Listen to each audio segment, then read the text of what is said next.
السلام عليكم ورحمة الله وبركاته. كيفكم حبايبي؟ إن شاء الله تكونوا بخير، طمنوني عليكم. إن شاء الله تكونوا بأحسن حال يا رب. حسوي معاكم اليوم إدام كفتة بالبازلاء بالفاصوليا البيضاء. ممكن حاجة غريبة عليكم، حتى أخواتي يقولوا لي كيف كفتة بالفاصوليا البيضاء. قلت لها بس أنا أبغى أخترع لكم اليوم الأكلة هذه. هي دايما أنا أسوي لهم بالبطاطس طبعا. كرات اللحمة المفرومة بالبطاطس. بس المرة هذه قلت لهم أنا حسوي لكم بالفاصوليا البيضة. ما كان في بطاطس، وقلت لهم إني نازلة البقالة وما كان في أحد يروح على البقالة، فحبيت إنه أخترع. كان في معلبات فاصوليا بيضة. زي ما انتم شايفين، شوحت اللحمة المفرومة وطلعتها على جنب، ضفت البصل مع الفلفل الرومي، وبعد كده ضفت الصلصة، وبعد كده ضفت البهارات فوقها، الفلفل الأسود وبهارات المشكلة. وهذه الصلصة خالتي يدتنا إياها، قالت لقت عرض عليه ب85 هللة لكيلو الطماطم، عرض مرة جميل. قالت أخذت كذا كيلو وفرزنا الطماطم ورسلت لنا منه علبة نجربها. ما شاء الله تبارك الله، مرة كان طعمه لذيذ وشلونها يفتح النفس صراحة. يومين جلست أطبخ فيها. وبس هنا زي ما انتم شايفين، حطيت الكفتة وحطيت الفاصوليا البيضة، والله طلعت مرة حلوة صراحة. وسويت جنبها رز أبيض طبعا. وكان هذا غدانا. تاني يوم لنا من قدوم جدتي، الله يحفظها ويطول بعمرها يا رب. وكان هذا غدانا. ونفس اليوم في الليل برضو قلت خلينا أدلع جدتي يومين، كم يوم جالسة معانا نأكلها أكلات وحاجات حلوة كده مفيدة. جبت كبدة ولحم مفروق لحم. والله صراحة يعني جيراننا ادونا الكبدة واللحم، جزاهم الله خير، وفي ميزان حسناتهم يا رب. ونعم الجار فعلا، زي ما قال الرسول: الجار قبل الدار. صراحة عندنا جيران والله العظيم ما شاء الله تبارك الله، ونعم الجار فعلا ونعم الجار. المهم ما بيقصروا والله، كل كم يوم يرسلوا لنا مثلا واحدة دجاجة دجاجتين، يرسلوا لنا لحم، يرسلوا لنا كبدة. الله يجزيهم كل خير وألف خير يا رب. والله ونحن صراحة يعني صرنا معاهم أكثر من جيران وأكثر من أهل. يعني يعتبر بيتنا وبيتهم واحد. محتاجة أي حاجة تيجي تاخد مننا، محتاجين حاجة ناخد منها. فالله يديم المحبة والتواصل بيناتنا.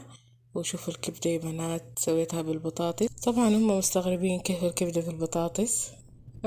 اليوم نوعت لهم بأنواع أكل مختلفة وجديدة ولذيذة.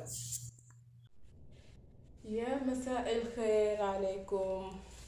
السلام عليكم ورحمة الله وبركاته. أولا حاجة، كيفكم متابعيني؟ إن شاء الله تكونوا بخير، طمنوني عليكم. إن شاء الله تكونوا بأحسن حال يا رب. اليوم حسوي معاكم بسكويت اليانسون. طبعا بسكويت اليانسون معروف وحلو مرة، يعني غني عن التعريف أكيد. بس حبيت أسويها معاكم لأن أنا كنت حسويها، فقلت خليني آه يعني أسوي معاكم الخطوات في الأيام هذه. الشتاء طبعا صح إن في جدة ما عندنا ذاك البرد، بس في أماكن كثيرة الأجواء باردة مرة، ويعني تحتاج إنكم تستخدموا الشاي بالحليب أو الشاهي أو المشروبات الساخنة كثير. فحبيت أسوي لكم بسكويت اليانسون، تاكلوها مع الشاهي أو الشاهي بالحليب. مرة يقضي غرض صراحة. يعني حسيتي نفسك جيعانة، حسيتي نفسك قاعدة ما عندك حاجة، سوي لك كاسة شاهي وخذي لك قطعة قطعتين من بسكويت اليانسون، وإن شاء الله راح تدعي لي.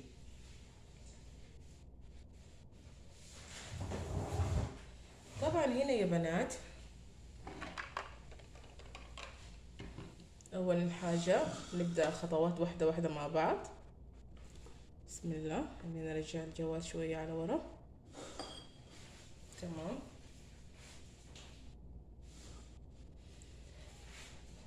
أول حاجة حضيف 3 من البيض. طبعا خليني أول شيء أوريكم المقادير. معايا كاسة إلا ربع من الزيت، معايا كاستين من الدقيق، وكاسة إلا ربع من السكر، معايا شوية من حبة البركة، ومعايا ملعقتين من اليانسون، ومعايا هنا ملعقة أو شوية من السمسم.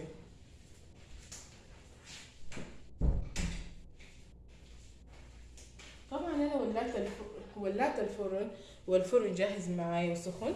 ونسيت أوريكم المكون الأساسي اللي هو البيض. معايا 4 حبات من البيض،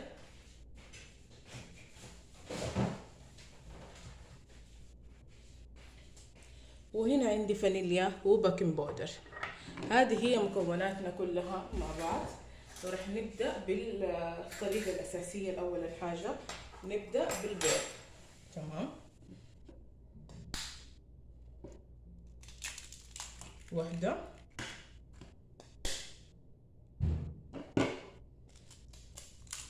2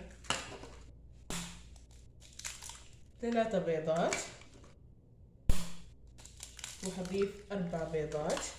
هذه هي مكوناتنا، 4 بيضات. هضيف البيض، دائما نضيف البيض مع الفانيليا لانه تدي هي اللي تكسر ريحة البيض. وبس، الفانيليا اصلا انتهت. هنضيف فانيليا زي ما قلت لكم، وهضيف السكر اللي هي كاسة إلا ربع. تمام، ونضرب المكونات كلها بالمضرب الكهربائي.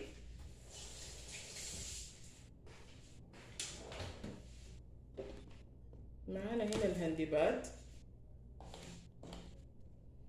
نقول بسم الله. المرة هذه حذرين، ما راح تتكرر الغلط اللي دائما نحن نغلطها او نكررها. البيض يا ما كبت علي يا ما حصلت مواقف في الفيديو معكم، بس المرة هذه حريصة ان شاء الله باذن الله.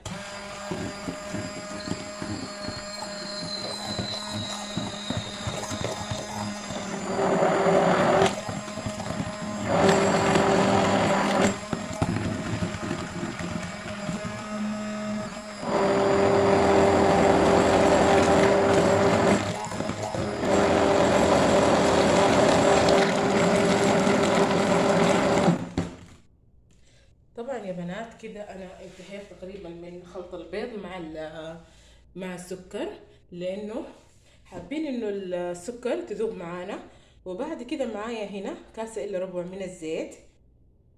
تماما، طبعا بسكويت اليانسون ما يحتاج انك تضيفي سوائل، بس انا في مرات صراحة اسوي فيها نفس الطريقة، اضيف ربع كاسة او كاسة الا ربع من الحليب السائل، بتدي هشاشة حلوة يعني.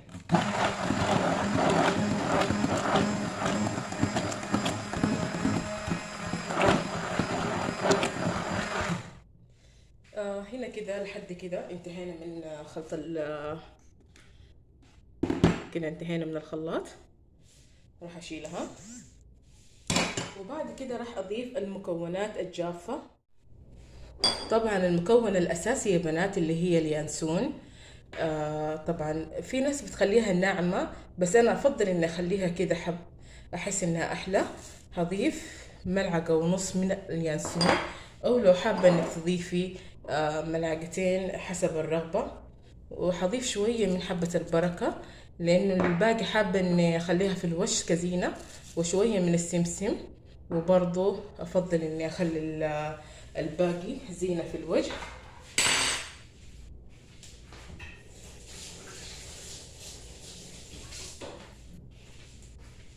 وطبعا نبدأ نضيف المكونات الجافة زي ما قلت لكم، وحضيف الدقيق تدريجيا.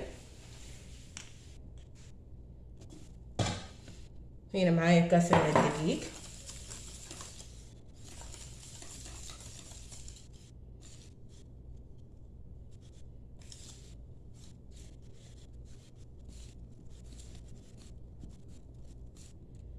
هضيف الدقيق الثاني تدريجيا، لانه مرات في انواع من الدقيق ما تحتاج انه انت تضيفي كمية كبيرة. انواع الدقيق تختلف طبعا. وحضيف البيكنج باودر مع الدقيق، ما حضيف كمية كبيرة، بنكتفي بهذا القدر، 1/4 ملعقة صغيرة.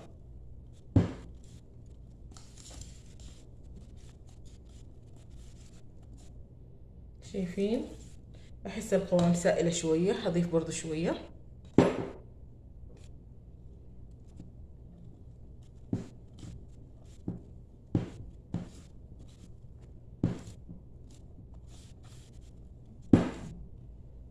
ممكن نضيف برضو شوية، احس ان كده كفاية.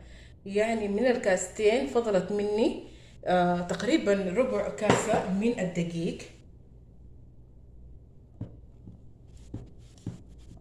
هذه هي القوام المطلوب. هذه هي القوام المطلوب يا بنات.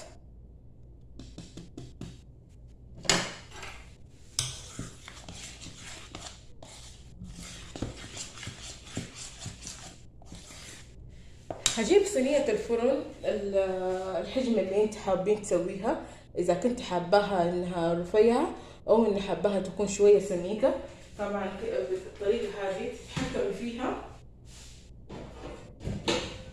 تتحكمي في قوام الشابورة او كيكة اليانسون او بسكويت اليانسون بكبر الصينية.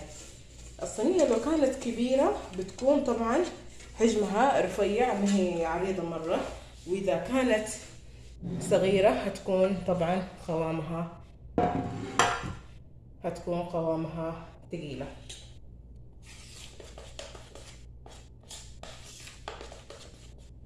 يلا نقول بسم الله. دهنت الصينية الفرن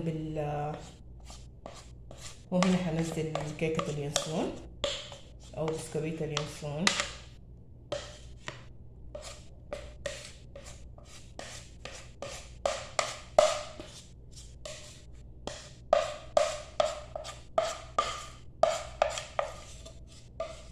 يعني صراحة حلوة انك مثلا تسوي منها كمية وتحطيها في علب وتحطيها في الدولاب.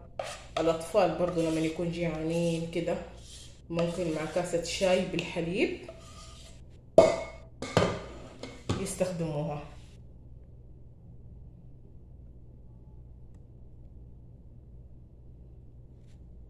نفردها بدي الطريقة.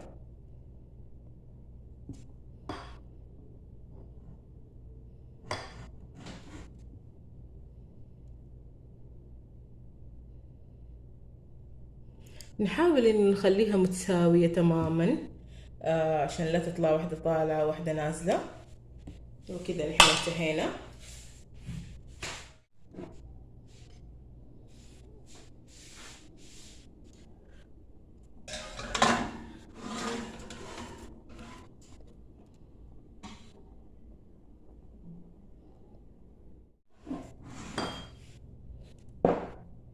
دخلتها الفرن وطلعتها مرة ثانية. نسيت اضيف السمسم فوقها في الوش.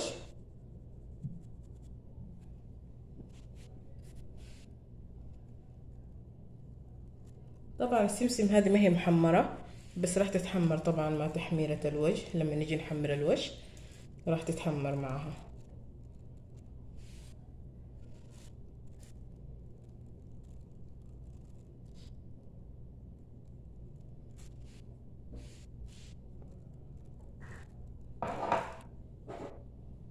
هرش رشة خفيفة من حبة البركة، مو كثير.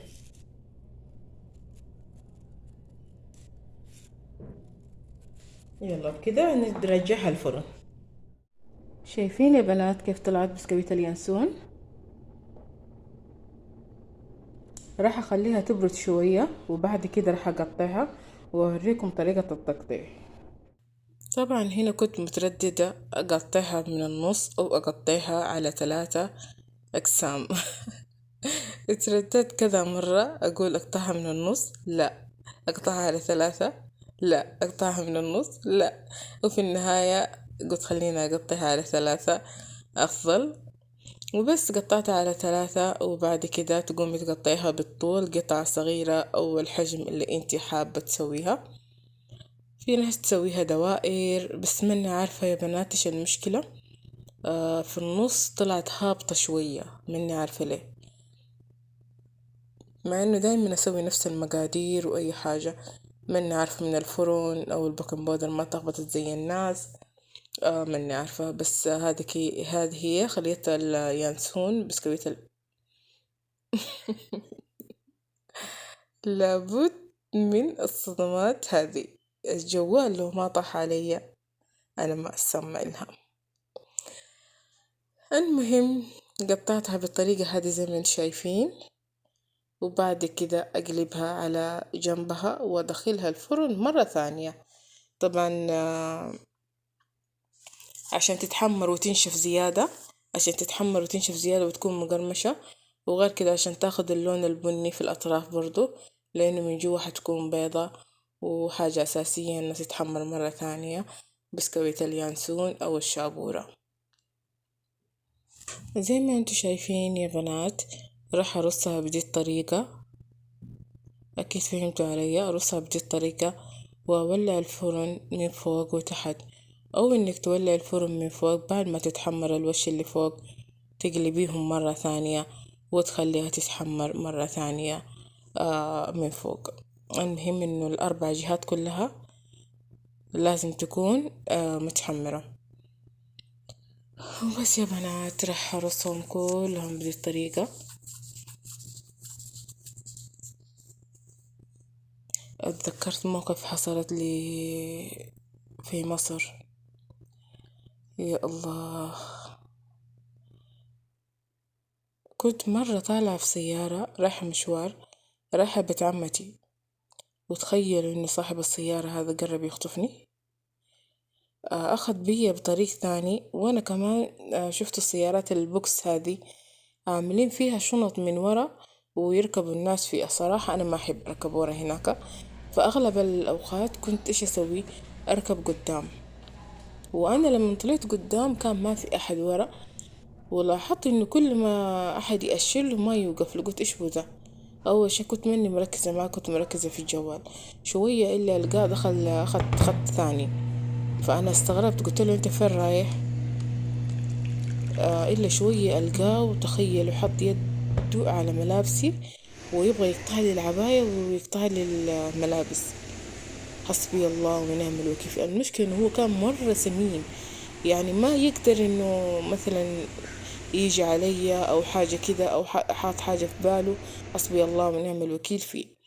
فزعقت وقدرت قاومت، فلت يده من عبايتي وقمت فتحت الباب، قلت له توقف ولا أنط من السيارة.